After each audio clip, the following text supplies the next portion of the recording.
Hi, my name is Leland Melvin. I'm a former NFL player and astronaut, the only person who's caught a pass in the NFL and in space. And I'm a big proponent for obviously reading and the B, people finding out what their why is and believing in themselves and being able to do anything they put their mind to. So I call myself a STEAM explorer, science, technology, engineering, arts, and mathematics, and try to inspire and push people to, conquer their dreams and live their life to the fullest.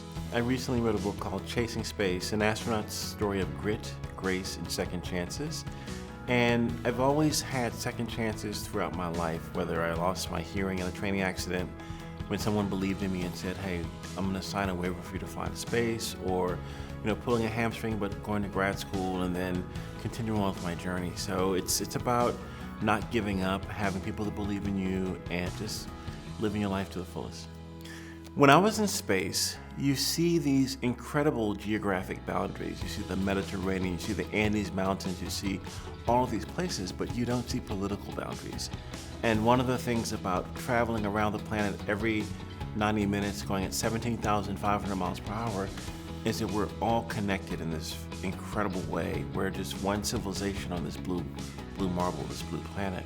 And when you're in space working with people that used to fight against, like we were, especially the Russians and Germans, we're all working as one family, as one team. And so I try to bring that perspective shift down to the planet so that, we as a civilization will work together. And kind of like when I think about the bee and all the people from all around the world, spelling and talking and communicating and in some senses working together one day to help advance our civilization.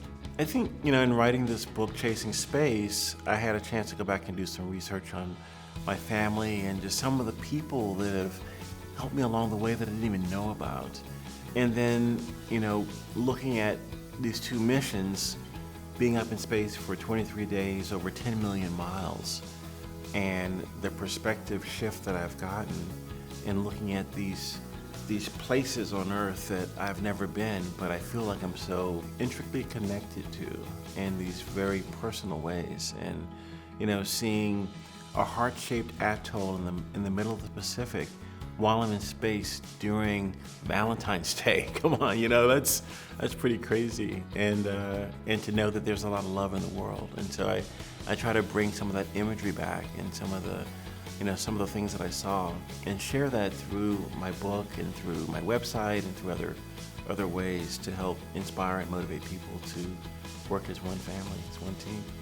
It's really important for students, people, lifelong learners to be involved in STEAM education. And I add the A for the arts, science, technology, engineering, arts, and mathematics, because we're all learners in some way.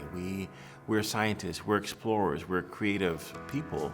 And I think if we combine all those letters together, it's how we live our lives. Some people play the piano, some people will do a scientific experiment, but we all can do it. And so it's important for me to, share STEAM activities with people from my website, but also to think of themselves as not as an artist or a technical person, but as a brain that's working together as one, doing whatever you want to do. And Mark Twain said the two most important days of your life are the day you were born and the day you figure out why.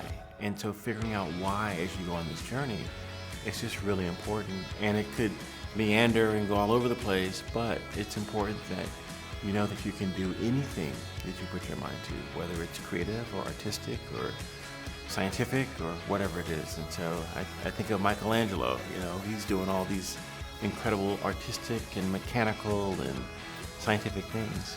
And if he can do it, anyone can do it, right?